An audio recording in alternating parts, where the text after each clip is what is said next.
You noble diggers, all stand up now. Hello my friends, welcome to my channel. Unfortunately, today we will be talking about people rather than ideas. The gods of the algorithm have decided that the stupid Sam Seder video has gotten hundreds of views, and so we will have to replicate success, unfortunately. And I thought long and hard about it, and unfortunately I have to pick a fight with Sam Seder, which is just awful. You know, I've watched Sam since I was 18. Michael Brooks, I watched obsessively, read his books, but Sam, you know, every weekday he's been at least there. And unfortunately, the algorithm demands that I pick a fight with Dad. You know, Sam's done some incredible things over the years. The continual takedown of right-wing thinkers who are not worth the time or the energy for most people has been a real contribution, right? The takedown of Jimmy Dore was so prophetic, right? Jimmy Dore could have had such reach. Jimmy Dore could have ended up on Fox News, but their takedown of him was so ingenious that now he struggles to maintain an audience, right? And he has really horrific ideas. He's so stupid that whatever he sees as common sense can be bent by him who feeds him the information, right? The CIA assets, the intelligence people, they call them intelligence because they're so much smarter than you, right? There's a clip from Yes Minister where, which is a favorite comedic piece from the BBC of mine, where the two bureaucrats are worried that the Prime Minister is going to reinstitute national service. How did this come about? I shall need a very good explanation. Well, he's very keen on it. What's that got to do with it? Things don't happen just because Prime Ministers are very keen on them. Neville Chamberlain was very keen on peace. Thinks it's a vote winner. Ah, that's more serious. Sit down. What makes him think that? Well, the party have had an opinion poll done. It seems all the voters are in favour of bringing back national service. Well, have another opinion poll done showing the voters are against bringing back national service. But you know what happens. A nice young lady comes up to you. Obviously, you want to create a good impression. You don't want to look a fool, do you? No. No, so she starts asking you some questions. Mr. Woolley, are you worried about the number of young people without jobs? Yes. Are you worried about the rise in crime among teenagers? Yes. Do you think there's a lack of discipline in our comprehensive schools? Yes. Do you think young people welcome some authority and leadership in their lives? Yes. Do you think they respond to a challenge? Yes. Would you be in favor of reintroducing national service? Yes. Oh, well, I suppose I might. Yes or no? Yes. Of course you would, Bernard. After all you've told you can't say no to that. So, they don't mention the first 5 questions and they publish the last one. Is that really what they do? Well, not the reputable ones, no, but there aren't many of those. So, alternatively, the young lady can get the opposite result. How? Mr. Woolley, are you worried about the danger of war? Yes. Are you worried about the growth of armaments? Yes. Do you think there's a danger in giving young people guns and teaching them how to kill? Yes. Do you think it's wrong to force people to take up arms against their will? Yes. Would you oppose the reintroduction of national service? Yes. And the younger bureaucrat says, well, he's seen polling that says it's a vote winner. And the older bureaucrat smiles and laughs and goes, oh, we'll just conduct another poll and have it say the other thing, right? And, you know, that's how I feel about people generally, that, you know, you're easily fooled, right? I'm easily fooled, and I'm near the tip top of intelligence, right? So you have to stay humble at all times about how much you know. So a person like Jimmy Dore could be a real threat to society, right? Because he's a smooth talker, and it would take an intelligent person, labor, to take him down, as Sam has done, right? And he's done the same with Dave Rubin. Dave Rubin was a much easier target, mentally disabled in some sense. But he's also begun to do the same with PBD, which is a much more worthwhile target. PBD is a criminal, right? I don't like Sam's strategies, but that's kind of the whole thrust of this critique of Sam that's incoming, right? That Sam's strategies have been for naught, right? And PBD is where it starts, right? Are politicians better at making decisions on what to do with our money, or are we? I mean, I guess unlike in a broad way, I would say if we're going to look at the biggest chunk of money in the government to make this assessment, right? $1.7 trillion, Social Security. And we can compare it to the one sort of like comparable thing in the private sector, and that's a 401k. I would have to say, I mean, just based upon the way you've set up this question, that obviously the government, because Social Security has been the single most effective program that we have in this country. It has kept 2/3 of our senior citizens out of poverty as a social insurance program. 401ks have been a disaster. He perfectly explained his position on Social Security, which is one of his favorite topics, right? And he can't see that the Social Security debate is a failure of imagination, right? Is a failure of argumentation. That he has allowed the opponent to set the parameters of the debate. It's like, I'm going to include a clip here. It's what, is that like a gang sign or something? Malevolent Tribe. Haven't you figured it out yet? Domain expansion. Swamp of Serenity. What? Stand proud, Sukuna. You were strong.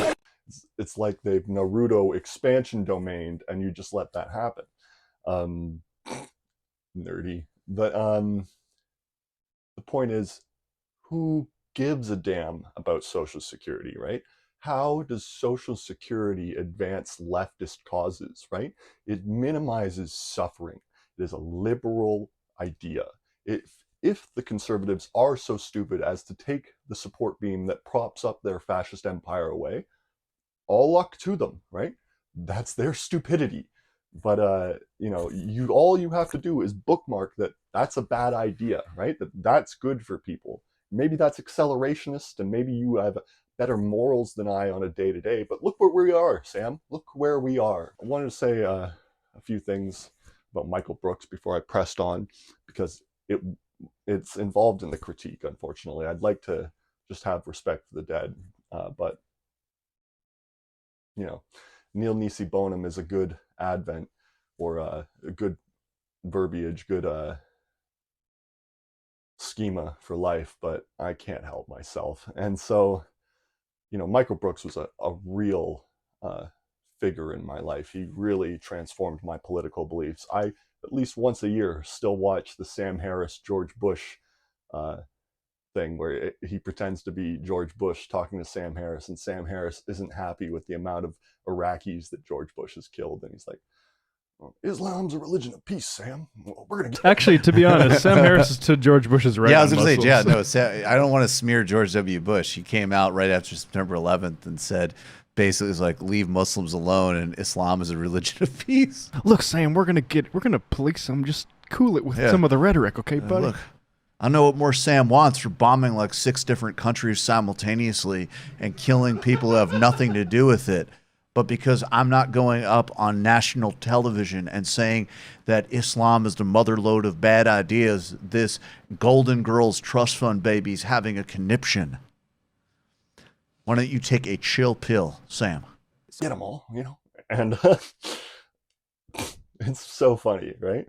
But there's a bunch of things that have happened since Mr. Brooks has died that have tarnished his legacy slightly, right? He began debates with people with good outset, thinking that these debates would go on for 20 years, but now these debates linger like a haunting ghost over me, right? His politeness with Sagar, right, is an infected wound on the left. Sagar and Emily every day get to just flip crystal ball off, right? Be so impolite, be so rude, be so terrible at argumentation, so such liars, right? They're liars. They lie to themselves, they lie to other people, they're fascists. It's disgusting. And we're just going to treat them like polite conversation. You get the better of you. They get the better of you all the time, Crystal, right? And so did they in Michael's position, right? Anna Kasparian, right? Anna Kasparian co-hosted Jacobin with Michael Brooks, and she is auditioning to be a Fox News anchor as of right now. She disgusts me, right? Oh, a homeless person tried to touch me. Grow up, you fucking bitch, right? And Facts of the matter. In fact, it was addressed in this Daily Beast article, and honestly, it was cathartic to read it. There was no personal event or anything that happened in your life to where you went, I mean, I was sexually assaulted by a homeless guy. Right? Okay. Yeah, I was sexually I'm sorry. assaulted by a homeless guy in Los Angeles in my neighborhood as I was walking my dog.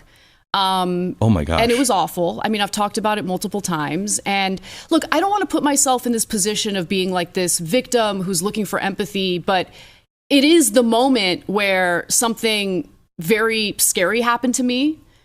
yeah, also, another failure about the Michael Brooks thing, right? Why has no one ever said on the Sam Seder podcast, and this is pushing the bounds, but I feel like it increases his legend, so it's a good push. I think he was assassinated by the CIA, right? What, he has a brain embolism at 35 or whatever? Give me a break. They hit him with the Havana gun. They assassinated him. He was becoming a thought leader. He was starting to assemble a world movement around him that he could have led personally, and I believe they killed him. And that leads me to, the implied critique of everything here. What is Sam's legacy, right? He's been worrying about that from video to video recently, that retirement is closing in, and what he's left behind is about the same that he found it in, right? That things may even be worse than when George Bush was in, and definitely are worse. And, all has been for naught, right? And I say to him, well, you have not had the killer instinct, right? You had gifted, dropped in your lap a genius like Michael Brooks, right? And you replaced him with Emma Vigeland. Emma Vigeland's not very bright. She doesn't care about the world outside of America. She doesn't know anything about geopolitics, right? I feel like you give her kid gloves because she's a woman. That's tough. But it reminds me of the Anna Kasparian moment where she was in, I think it was the Leftist Mafia, and I think it was Brianna Joy Gray said, who's this white lady and why are we all treating her with kid gloves, right? It's the same thing. Why is she to the right of you and 30 years younger than you, right? That's crazy. You need to replace her. Matt does a better job every day than Emma. And but Matt is not made for the camera. You should hire someone externally. You have great feelings for the Vanguard boys, but they're stupid too, right? I made it through law school, Sam. I went through law school, and my dad didn't go to law school like yours, right? So hire somebody smart for the job that you have. You have the voice of the revolution. You could, like Master Sifu redirecting the axe in Kung Fu Panda.